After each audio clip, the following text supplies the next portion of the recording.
आज हम लोग समझते हैं भारतीय संविधान में 12 अनुसूचियों के बारे में। संविधान की 12 अनुसूचियां, यानी भारतीय संविधान की 12 अनुसूचियां, भारतीय संविधान की 12 अनुसूची के बारे में पढ़ना है। संविधान की 12 अनुसूची यानी अनुसूचियों के बारे में इसमें हम लोग पूरा पढ़ेंगे। अनुसूचियां, तो सबसे पहले हम लोग को जानना है संविधान की प्रथम अनुसूची के बारे में।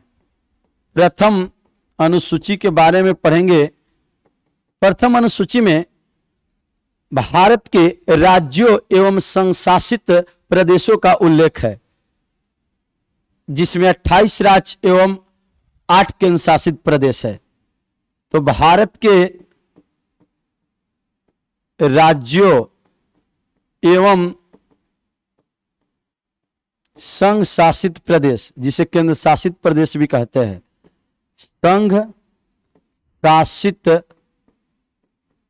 प्रदेश, संघ शासित प्रदेश जिसे केंद्र शासित प्रदेश भी कहते हैं, संघ शासित प्रदेश का उल्लेख है जिसमें वर्तमान में 28 राज्य एवं 8 केंद्र शासित प्रदेश का उल्लेख है। 8 संघ शासित प्रदेश का या केंद्र शासित प्रदेश का उल्लेख मिलता है। तो यह प्रथम अनुसूची है जिसमें 28 राज्य एवं 8 केंद्र शासित प्रदेश के बारे में वर्णन मिलता है। भारतीय संविधान की दूसरी अनुसूची पढ़ते हैं। दूसरी, तो भारतीय संविधान की दूसरी जो अनुसूची है इसके बारे में हम लोग जानते हैं। दूसरी अनुसूची में, भारतीय संविधान की जो दूसरी अनुसूची है, इसमें उच्च पद पर बैठे हुए व्यक्ति के शपथ ग्रहण के बारे में, उच्च पद पर बैठे हुए व्यक्ति के वेतन और भत्ता के बारे में पहले वर्णन है। तो याद रखना है, इसमें उच्च पद पर बैठे हुए व्यक्ति के वेतन एवं भत्ता के बारे में वर्णन है। जो उच्च पद पर बैठे व्यक्ति के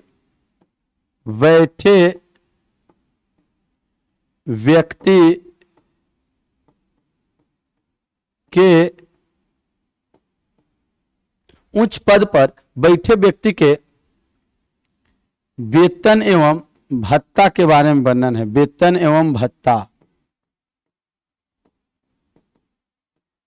उच्च पद पर बैठे व्यक्ति के वेतन एवं भत्ता के बारे में वर्णन है, या दूसरी अनुसूची में। तीसरी अनुसूची की बात करते हैं हम लोग। संविधान की तीसरी अनुसूची,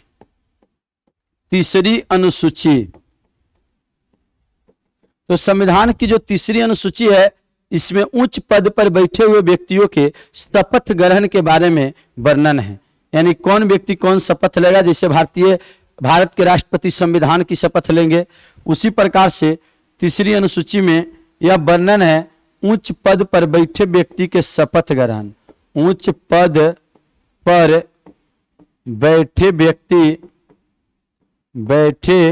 व्यक्ति के शपथ ग्रहण के बारे में, शपथ ग्रहण के बारे में वर्णन भारतीय संविधान की तीसरी अनुसूची में वर्णित है। और चौथी अनुसूची के बारे में हम लोग पढ़ते हैं। भारतीय संविधान की चौथी अनुसूची, तो चौथी अनुसूची, भारतीय संविधान की चौथी अनुसूची पढ़ना है। संविधान की चौथी अनुसूची, चौथी अनुसूची में, संविधान की चौथी अनुसूची में पढ़ते हैं राज्यसभा में विभिन्न राज्यों से सीटों के आवंटन। इसको शॉर्ट में कहें तो राज्यसभा में विभिन्न राज्यों से सीटों की आवंटन, विभिन्न राज्यों से सीटों की आवंटन, सीटों की आवंटन, आवंटन। राज्यसभा में विभिन्न राज्यों में सीटों की आवंटन, जैसे क्या है कि केंद्र में 2 सदन है, एक जनता जिसको डायरेक्ट चुन के भेजती है उसको लोकसभा कहते हैं, और एक जनता जो राज्यों में विधायक को चुनती है और विधायक लोग राज्यसभा के सदस्य को चुनते हैं, उस सदन है राज्यसभा। तो हर राज्य में राज्यसभा में सदस्यों की संख्या अलग अलग है। तो वहीं किस राज्य में राज्यसभा में कै गो सीट का वर्णन है, इसी सीटों की आवंटन हम लोग पढ़ते हैं संविधान की 4वीं अनुसूची के अंतर्गत में। और संविधान की 5वीं अनुसूची के अंतर्गत में हम लोग जानते हैं 5वीं अनुसूची। तो संविधान की जो 5वीं अनुसूची है, 5वीं अनुसूची में अनुसूचित जाति एवं जनजाति, अनुसूचित जाति एवं अनुसूचित जनजाति, अनुसूचित जनजाति के प्रशासन, अनुसूचित जाति एवं जनजाति के प्रशासन का वर्णन है। यानी एससी और एसटी का शासन प्रशासन कैसे चलेगा, क्योंकि इन लोग समाज में काफी दबे हुए पिछड़े हुए थे और है, तो इसलिए अब इन लोगों की स्थिति ठीक हो, इसके लिए संविधान ने एक अलग शासन प्रशासन अनुसूचित जाति और जनजाति के लिए बनाए, और उसके बारे में वर्णन 5वीं अनुसूची में है। अनुसूचित जाति और अनुसूचित जनजाति प्रशासन के बारे में वर्णन 5वीं अनुसूची में हम लोग पढ़ते हैं। 6ठी अनुसूची की बात करते हैं, संविधान की 6ठी अनुसूची। तो याद रखना है सबकनी को, संविधान की अब 6ठी अनुसूची डायरेक्ट हम लोग देखेंगे तो संविधान की समझते हैं 6ठी अनुसूची। सबसे पहले तो संविधान में 6ठी, संविधान की अनुसूचियां पढ़ रहे हैं तो इसी में संविधान के 6ठी अनुसूची अब हम लोग को पढ़ना है। संविधान की 6ठी अनुसूची, अनुसूची, और 6ठी अनुसूची में असम, त्रिपुरा, मिजोरम, मेघालय 4 राज्यों के जनजातीय प्रशासन के बारे में पढ़ते हैं। असम, त्रिपुरा, मिजोरम,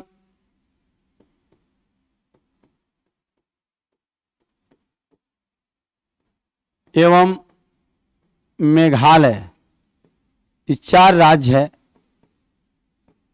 मेघालय, 4 राज्यों में जनजाति की स्थिति काफी दयनीय था, तो उन जनजातियों की स्थिति को ठीक करने के लिए यह 6ठी अनुसूची बनाया गया है और उसका प्रशासन का वर्णन है। असम, त्रिपुरा, मिजोरम एवं मेघालय के जनजाति प्रशासन के जनजातीय प्रशासन का वर्णन यह 6ठी अनुसूची के अंतर्गत में पढ़ते हैं। अब 7वीं अनुसूची की बात करते हैं। संविधान की 7वीं अनुसूची, 7वीं अनुसूची, 7वीं अनुसूची पढ़ते हैं। इसमें केंद्र और राज्य के बीच संबंध का वर्णन है, जैसे केंद्र और राज्यों के बीच कैसे समन्वय हो, नियम कानून को बनाने को लेकर इनके समन्वय के बीच, संबंध के बीच वर्णन है 7वीं अनुसूची में। कहेंगे केंद्र और राज्य के बीच संबंध का वर्णन है, केंद्र एवं राज्यों के संबंध, केंद्र एवं राज्यों के संबंध, केंद्र राज्य संबंध 21 में पढ़ते हैं 7वीं अनुसूची में। इसमें जब संविधान लागू हुआ था, जब संविधान लागू हुआ तो उस समय संविधान लागू हुआ, उस समय मात्र जो है लागू के समय, संविधान लागू के समय संघ सूची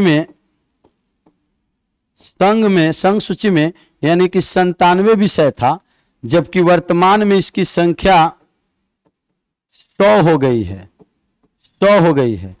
जब संविधान लागू हुआ उस समय राज्य सूची के अंतर्गत में 66 विषय थे, जो कि वर्तमान में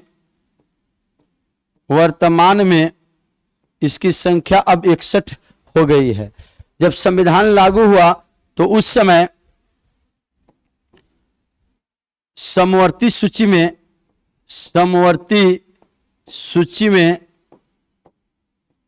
47 विषय था, जबकि वर्तमान में बढ़कर यह 52 हो गई है। तो इस तरीका से 7वीं अनुसूची में केंद्र राज्य संबंध के बारे में वर्णन है। अभी क्या विषय है, जैसे कि संघ सूची में अभी 100 विषय है, तो इसमें क्या क्या है, जैसे आप देखते हैं रेलवे मामला, विदेशी मामला, आणविक शक्ति मामला, सैन्य सुरक्षा मामला, ये सब किस में आएगा? संघ सूची में। राज्य सूची में क्या आएगा? तो पुलिस मामला हो गया, स्वास्थ्य मामला हो गया, सिंचाई मामला हो गया, पशुपालन मामला हो गया, इस सभी के सभी जो है ऐसे मिला करके 61 विषय इस सभी को रखे गए राज्य सूची के अंतर्गत में। समवर्ती सूची के अंतर्गत में वन, शिक्षा, पर्यावरण, इस सभी को रखा गया है समवर्ती सूची के अंतर्गत में। ऐसे अगर हम लोग देखें तो 7वीं अनुसूची में ही पढ़ लेना है। जब यह संविधान का 42वां संशोधन 1976 हुआ, उसके तहत शिक्षा को, वन को, पर्यावरण, जनसंख्या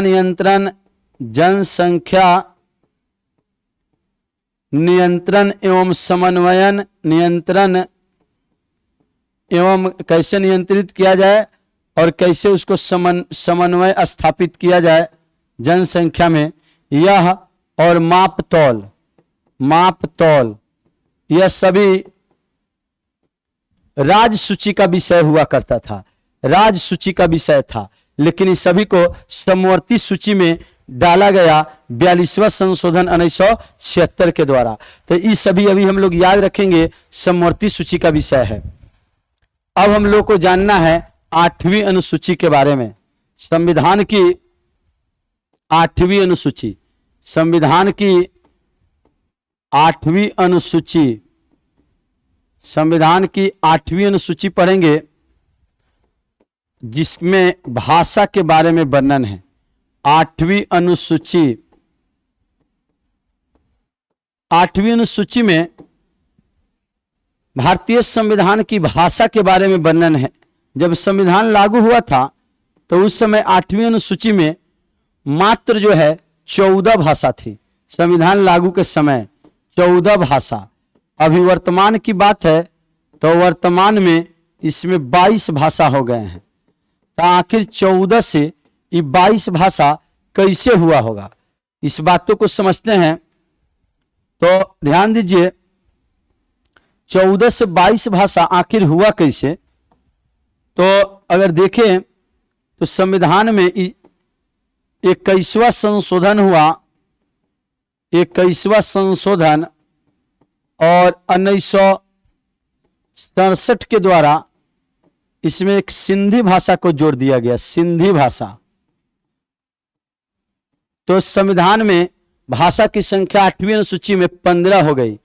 फिर समय के साथ संविधान में संशोधन हुए और संविधान में संशोधन करके या 71वीं संशोधन, 71वीं संविधान की संशोधन और 71वीं संशोधन 1992 के द्वारा 3 भाषा जोड़ा गया भारतीय संविधान में। कौन कौन? मणिपुरी, नेपाली, कोंकणी, मणिपुरी, नेपाली एवं कोंकणी, यानी कई भाषा हो गया? 3 भाषा। ऐसे कोई कोई शॉर्ट में नमक, न से नमक, न से हो गया नेपाली, म से हो गया मणिपुरी और क से हो गया कोंकणी।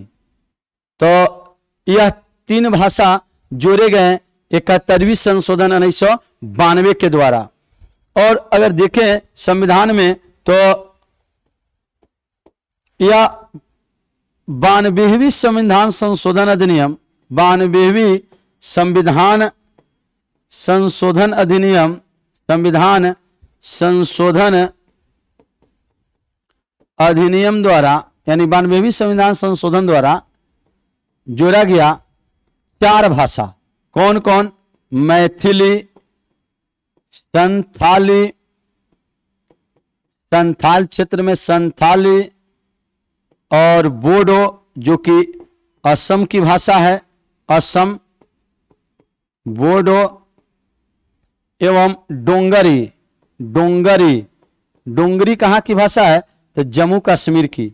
ये 4 भाषा यानी मैथिली, संताली, बोडो और डोंगरी, इस 4 भाषा को 92वीं संशोधन अधिनियम यह 2003 में जोड़ा गया, 2003 में। तो इस हिसाब से 14 भाषा और 21वां संशोधन 67 के द्वारा सिंधी 15, 71वीं संशोधन 92 के द्वारा मणिपुरी, नेपाली, कोंकणी, यह मिलाकर के 18 और 92वीं संशोधन द्वारा मैथिली, संथाली, बोडो, डोंगरी। तो इस तरीका से भाषा की संख्या 22 हो गए। जब संविधान लागू हुआ तो उस समय मात्र यह 8 अनुसूची थी, लेकिन समय समय पर जो है संविधान में संशोधन होते रहे और 4 अनुसूची आगे निर्माण हुआ, इसको हम लोग समझते हैं। तो ध्यान देना है सब किन्हीं को, भारतीय संविधान में जो 4 अनुसूची बाद में जो निर्मित हुआ उस सभी हम लोग अभी तुरंत देखते हैं। तो संविधान में 4 अनुसूची जो निर्मित हुए वह है सबसे पहले या 9वीं अनुसूची, संविधान की 9वीं अनुसूची। और 9वीं अनुसूची के अंतर्गत में संविधान की 9वीं अनुसूची में भूमि सुधार का वर्णन किया गया है। भूमि सुधार कानून को लाया गया। जब देश आजाद हुआ तो सरकारी काम करने के लिए सरकार को जमीन तक नहीं मिल रहा था, तो ऐसे और अवैध तरीका से बहुत व्यक्ति जमीन हड़पे हुए थे। तो इसको लेकर के भूमि सुधार संबंधी कानून जो है भारतीय संविधान में संविधान संशोधन करके प्रथम संशोधन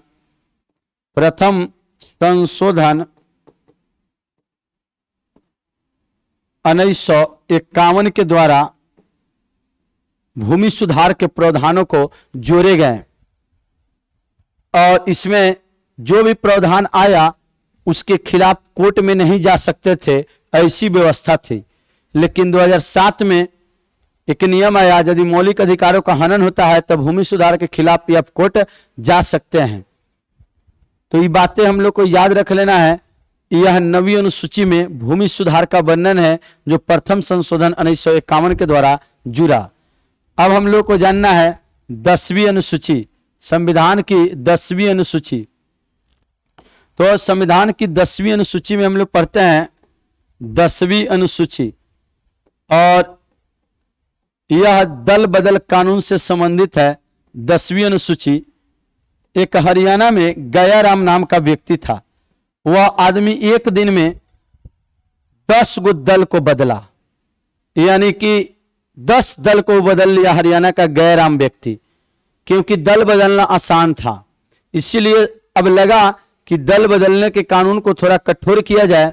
तो इसको लेकर के 52वां संशोधन, संविधान का 52वां संशोधन और 1985 के द्वारा संशोधन 1985 द्वारा दल बदल कानून के प्रावधान को लागू किया गया। दल बदल, जिसमें आसानी से कोई दल को नहीं बदल सकता है, दल बदल कानून के प्रावधानों को लागू किया गया 1985 के अंतर्गत में।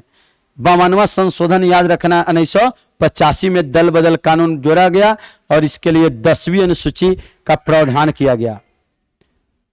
अब ध्यान देना है सब किन्हीं को, संविधान की 11वीं अनुसूची के बारे में हम लोग जानते हैं। संविधान की 11वीं अनुसूची के बारे में जानते हैं।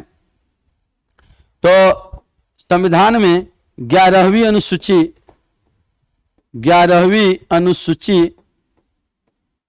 यह पंचायती राज से संबंधित है। पंचायती राज गांधी जी चाहते थे पूरे देश में जो है स्थानीय स्तर पर शासन चले, गांधीवादी विचारधारा पर स्थानीय शासन चले। इसके लिए पंचायती राज व्यवस्था का प्रावधान किया गया और संविधान में जब लागू हुआ उस समय पंचायती राज नहीं था। पंचायती राज की व्यवस्था को 73वां संशोधन 1993 के द्वारा पंचायती राज व्यवस्था लागू किया गया और इसमें वर्तमान में 29 विषय प्रदान किया गया है जिस पर पंचायती राज कानून बना सकती है। अब 12वीं अनुसूची हम लोग पढ़ते हैं, संविधान की 12वीं अनुसूची। तो 12वीं अनुसूची में जानेंगे, 12वीं अनुसूची इसमें जैसे गांव में पंचायती राज व्यवस्था, लेकिन शहर में ये चीज पंचायती राज व्यवस्था सही नहीं था, इसीलिए यहां पर नगर पालिका की व्यवस्था किया गया। नगर पालिका और नगर पालिका या 74वां संशोधन 1993 के द्वारा नगर पालिका की व्यवस्था की गई और इसमें 18 विषय प्रदान किए गए हैं नगर पालिका में जिस पर कानून बनाया जा सकता है। तो इस तरीका से आज जो हम लोग भारतीय संविधान की 12 अनुसूचियों के बारे में हम लोग पढ़े। फिर जो है नेक्स्ट जो है आगे वीडियो में मिलते हैं। यदि वीडियो ठीक लगे तो लाइक करें, कमेंट करें और सब्सक्राइब कर दे।